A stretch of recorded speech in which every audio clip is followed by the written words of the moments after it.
तर दिंडोरी अपघातानंतर या विहिरीला आता बॅरिकेटिंग लावलेलं आहे। 9 जणांचा बळी या अपघातात गेल्यानंतर प्रशासनाला आता जाग आलेली आहे। तर दिंडोरीमध्ये भरधाव कार विहिरीमध्ये कोसळून हा भीषण अपघात झाला। आता 9 जणांचा विहिरीमध्ये बुडून मृत्यू झालेला। अख्खी कार या विहिरीमध्ये कोसळलेली होती आणि या अपघातानंतर आता विहिरीला बॅरिकेटिंग लावण्यात आलेलं आहे। आणि या संदर्भात आमचे प्रतिनिधी सागर गायकवाड यांनी घेतलेला हा आढावा पाहूया।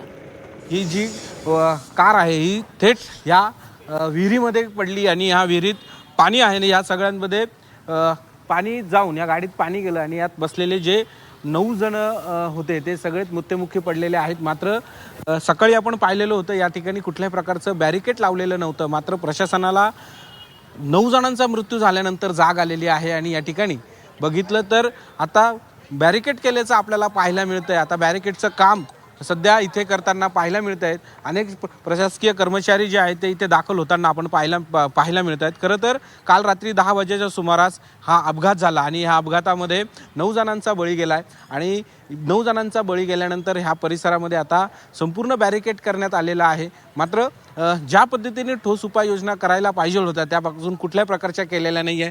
तात्पुरत्या स्वरूपाचं हे बॅरिकेटिंग करण्यात आलेलं आहे आणि या बॅरिकेडचा किती उपयोग होईल हा देखील प्रश्न असतानाच मात्र याकडे जर विहिरीकडे जर बघितलं तर ही विहीर अशीच मोकळी आहे आणि याच विहिरीमध्ये पडून ही कार पडली आणि यात 9 जणांचा मृत्यू झालेला आहे। कॅमेरा पर्सन बबन सदगीरसह सागर गायकवाड, जी 24 तास, नाशिक।